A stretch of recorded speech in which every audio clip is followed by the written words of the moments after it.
morning, you guys. Alright, today we are at the Flying J in Lodi, California. I was just here not long ago. Actually last week.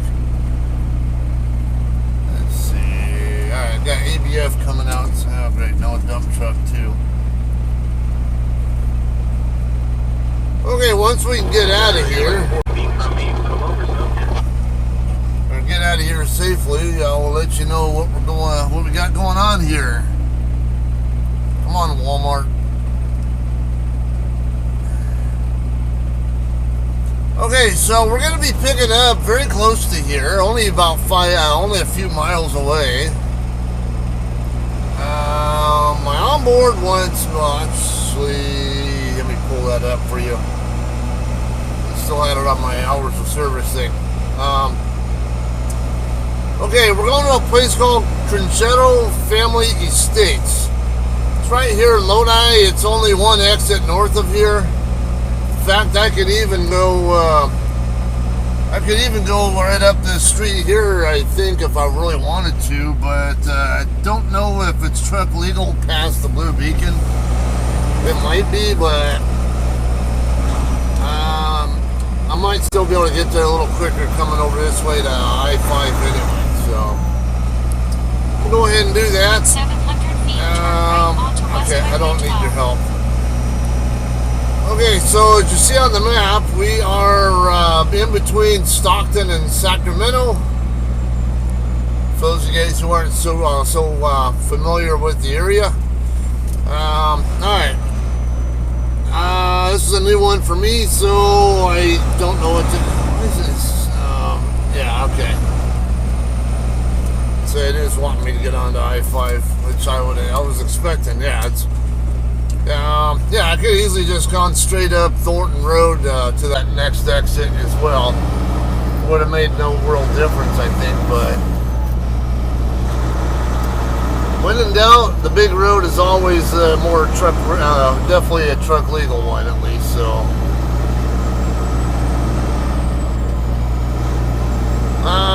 Alright. So it's basically a wine load that I'm going to be picking up, from my understanding. I know they receive grapes from, grape deliveries, and everything I've seen indicates that it's an alcohol related load. So to me, it sounds very much like it must be a winery. So that's what we're up to. There is a guard shack there. I guess there's a couple of sites that are involved. I think like the grape trucks, I guess, show up on one side, and then line haul trucks like me go on the other side, from my understanding. Got my reefer pre-coolant at 55. Speaking of my APU, because yesterday I was parked in Ripon, California. I had a delivery I made in Modesto at the Winco distribution center there. That delivery went very well, by the way. That at 2100 appointment time. I got there about 21:30-ish. Actually could have been there a little earlier, but night driver over there at the Flying J in Ripon took about freaking 12 to 15 minutes to get backed into a spot, and I couldn't get out of my spot until they were done. Anyway, but I made that delivery and got a knock door right away. The lady at the guard shack was really friendly. Very good, very pleasant experience with her, and got checked in. They started unloading me very quickly, and I was out of there by 9:30 or so. So I was very impressed with how that delivery went. Anyway, now it's time to make this pickup here. Don't really have time to talk about something I was thinking about talking about, but actually there's something else here. So anyway, it was yesterday while I was at the Flying J in Ripon. That's why I was bringing this up in the first place. I had my APU running because it was like 95 degrees outside, and it's hot inside. It's a confined space right there. So okay, I guess I can go that way. I'm gonna have to wait for this pickup to go by, and then got there's a four-way stop right over here where Thornton and this street here, Turner or whatever the street is. Yeah. Okay. Well, I had my APU running, and I had the air conditioning on, and I had it set on high because it was getting up to over 100 inside the truck if I didn't have it, the AC running. There's a truck coming this way. I'm gonna kind of sneak my way over here. That way, the sooner I get kind of moved over, the sooner he can make his turn as well. There's that. Yeah, we're good. Okay, I see a hearse box right up ahead, so we'll follow him in. I see a warehouse up there. I think it's over on this. It might be on this side of it, though. I don't know. Anyway, though, while I was running my APU, the fan quit working. So now I got to figure out what's going on with that. There's a circuit breaker down on the bottom of the APU itself. Okay. Yeah, I think.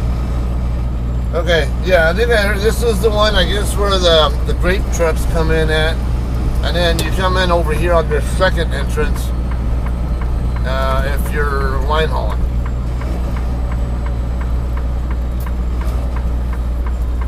Okay, I wasn't sure if there was parking around truck lane. Alright. I could have parked here on the road, possibly, but I didn't want to come up here and find out the hard way I couldn't, so I just ended up camping out over at the Flying J in a makeshift spot at first until somebody woke me up and said, "Hey, can you move out of the way so I can get out of my spot?" Even though there was a possibility might have been able to get out of their spot, but I needed out of that makeshift spot anyway, so I got out of the way and took their spot as soon as they pulled out of it.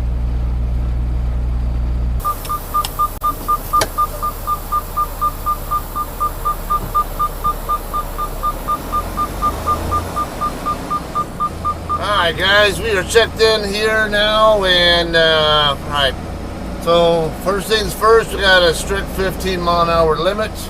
They have a sign on the shack there saying 3 strikes you're out. If they catch you speeding 3 times, basically they'll DNR you from here.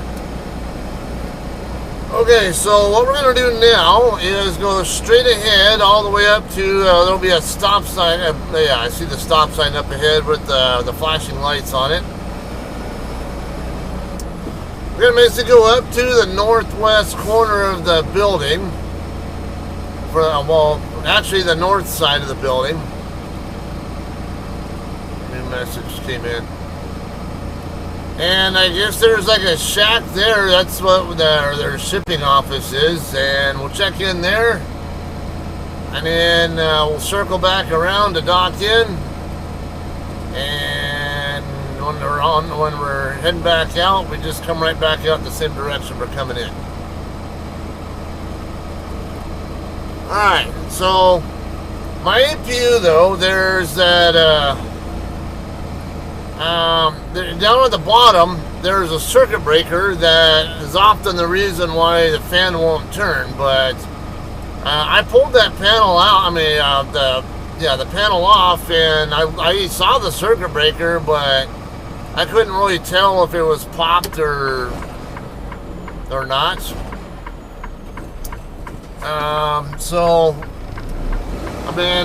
Because the side skirt on my truck was kind of in the way, I was kind of in a little bit of hurry anyway. Because I was getting ready to leave after that regardless, so it didn't really, wasn't even really that big a deal. But yeah, I had to pull the. I mean, I couldn't. I couldn't get my hand in a position where I could easily put enough force on the breaker to see if I was overcoming what was. If I was putting enough in there on it to get it to push back in, or maybe it was already in, and maybe I had to consider popping it and putting it back in. I don't know, but I'm gonna have to if I don't know, pull that side skirt, pop the breaker, and then push it back in and see if that helps. And if it doesn't, I'm gonna probably end up needing to go get to a carrier facility and spend some money getting it fixed. Because especially this time of year, I don't need that thing. I don't need to be burning up in 100+ degree temps. I don't want to idle my truck too much either.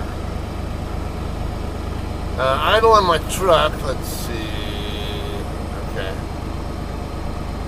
He had mentioned, he had kind of suggested that like parking right here, but I don't.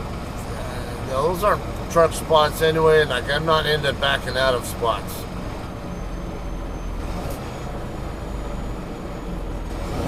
Proceed to parking lot, then check in. Oh, okay.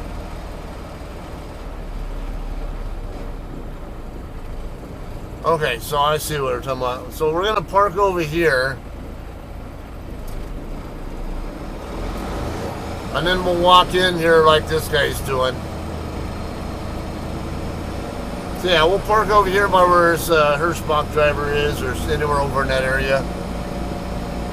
We'll get checked in, and of course right in front of us will be the dock doors.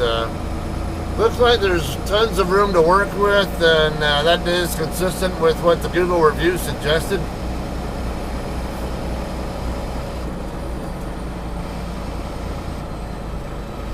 You know, here's what's interesting.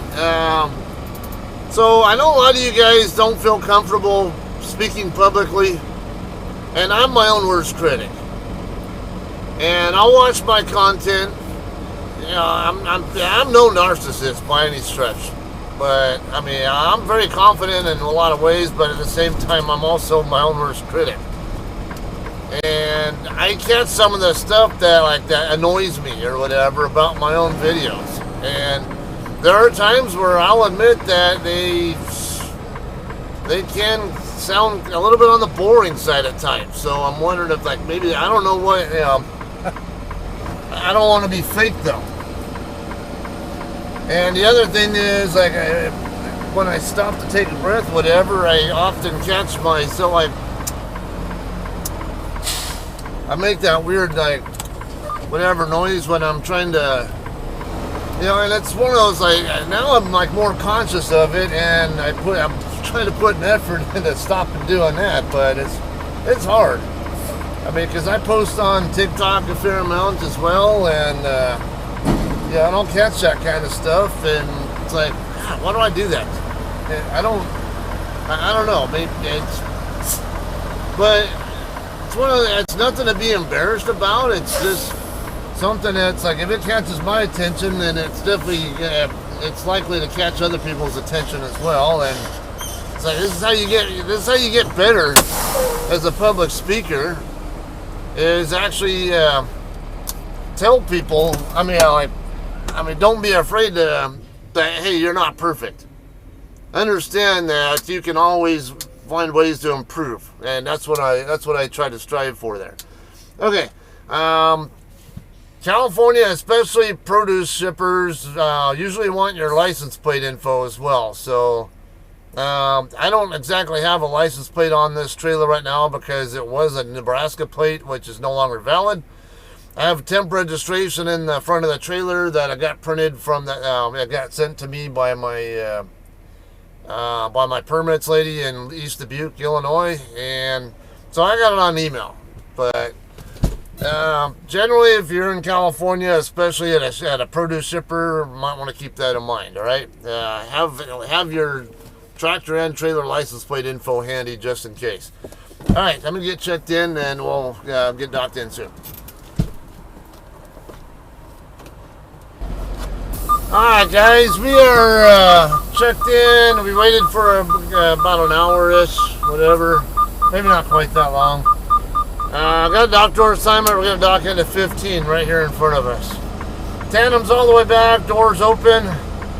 I'm going to need, because my tandems are all the way back, I'm going to need to be a couple of spots over from the from where my target is. We'll creep it in because I'm trying to, well, I don't think I'm going to get the 2.5 hours in that I'm trying to get if I do any kind of a split, have a chance at a split, but yeah, I got to watch my trailer and the, shut up. You're just barely doing that now after I'm not even jackknifing as much as I was earlier.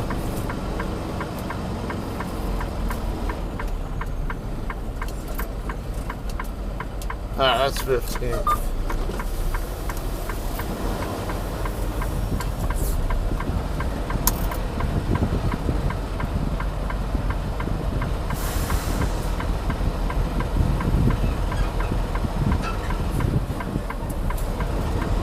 Try to get my tandems over there as quickly as I can, but it's always tricky trying to line up with it because it takes forever to get the drive tires over there. I think I'm late. Yeah, I'm late. So we'll go forward and square it back up now. Looks like we got a winner there. All right, looks like there'll be a pretty even gap there between the tires and the lines.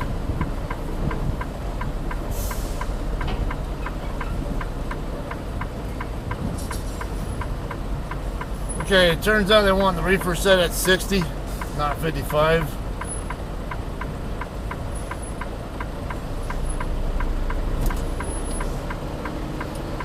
Okay, the other thing here is when you check in, if you come here while they're loading you have to actually be on the dock floor with them. They may ask you to put some slip sheets over the pallets and stuff, but you're not required to, but it helps them. It'll help to expedite the process if you do. I'm normally not a fan of doing it, but I want to just get out of here so we can get moving. Alright guys, we are done done loading. Had to figure out what Crete was up to. Yeah, at first I was wondering, like, why did he go all the way around to circle around for a side-side setup when it's a straight backing, but considering where it looks like he's getting ready to dock in, I'm actually appreciative of the fact he did that, because had he done it the way I would have done it myself, he would have been blocking me from leaving until he was done whatever he's doing there. Alright, so normally I would say I don't take too kindly to being asked to go inside and do stuff when it's my supposed wait/break time, because I was on a long split at the truck stop, and I don't think I was here long enough to get a short split anyway. So, but I'm gonna tell you what though, I was like a kid in a candy store inside there. I was freaking loving what I was seeing there. Oh my God, that's just an amazing system they have there. Let me get checked out of here. I was just having the most fun just sitting there watching how their whole their process works. It's just amazing. There's a lot of robotic stuff in there. Not in the sense that you think it is, but yeah, I'll talk about, let's see. Yeah, I'll fill you in more in a minute here.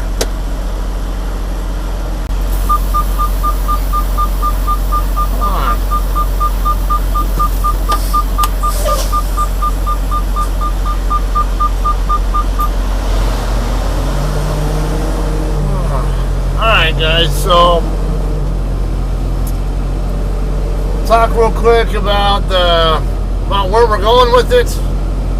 Then I'll kind of close by raving about their system here. All right, so we're going to Las Vegas. It'll be delivered tomorrow afternoon. It's only about 535 mile trip. Then I'll be going home after that. Actually, there's a pretty good chance I'll do my 10-hour break at my house this evening, and then go run it up there tomorrow morning, deliver it, and then come right back home, because the following day my wife is having a procedure, so I want to be there with her for it. So I'll be off for a day or so, maybe 2 days tops, and be back on the road after that. I do plan on vlogging the Vegas delivery, so plan on seeing me there. About this place though, I was like, I as long as the system's working fine, it's amazing. They have like all these on the other side of the warehouse, whatever, on the back side, they got like all these different levels of palletized cargo, and they got pallets that'll actually these little tram car things. I don't know what they call those things, but they run on this track system. And it's like usual, stay to the right, but in certain spots they have these turnstiles or turntables, whatever, that they go onto. And when they go onto them, the thing can rotate them over off of the main track and onto the side track, where then the computer will actually push the little car thing, whatever. It'll actually push the cargo from the car thing onto this conveyor belt system that has powered rollers as well. And while it's doing that, it's out of the way, so other pallets, full or not, can still go by. In 500 feet, turn left. It was an amazing system. Is that a jackrabbit? The way the thing was hopping, that looked more like a jackrabbit. It's not the biggest jackrabbit I've ever seen, but let me see. Where'd he go? I can't see him right there, but he was right there. But yeah, the way it was hopping across, I think it was a jackrabbit. And we get a lot of those in the high desert where I live, but as I call it, the high desert, the Mojave Desert. And high desert is anything basically north of the San Bernardino and San Gorgonio Mountains, and then everything south of there, as far as the Mojave Desert is concerned, is we call the low desert. Anyway, yeah, okay, so you got to put these slip sheets on the floor before each pallet gets on there. Or they don't even put the pallets on there. There were like four pallets that actually had pallets. Everything else was just product sitting right on the slip sheets. That's it. With no pallets. Otherwise, everything. It was a overall very pleasant experience here. No complaints at all. The guard here was very pleasant to deal with. No issues with anybody.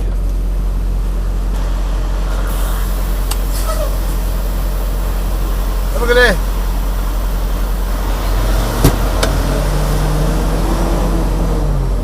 Alright, so yeah, I can't say enough how much fun I had coming here. It really is something. It's entertaining. It's very fascinating seeing how that whole process works, and and even with me having a little bit of coding experience and all that, it's really fascinating to figure out like how all the different things that go on over there and how it all ties into each other, and how just what it must take just for all the programming to make it all work out. Now, the girl who was loading me did say it can be a real pain in the butt when the system's not working right, and I can see that. I can imagine that, but When it is working great, the other thing too is you don't have a bunch of forklift drivers going back and forth to all these different areas because it pre-stages from the other side on that conveyor system thing there. And there were never any forklift operators running back and forth across our area there. It was just her by herself going back and forth between the trailer and the track system that pre-stages the product. Very, very well done there. Sutter Home Wineries basically is what they're affiliated with. So I had a really fun time watching this. All right. Anyway, I'm gonna go scale the load. It's 42,000 pounds. I'm gonna head back over here to Thornton Road, and then just take Thornton straight down. I need to scale it, and then I'll be on my way. All right, that's all I got for today. I hope you guys enjoyed, and we'll see you guys in Las Vegas. Right? You have a great day.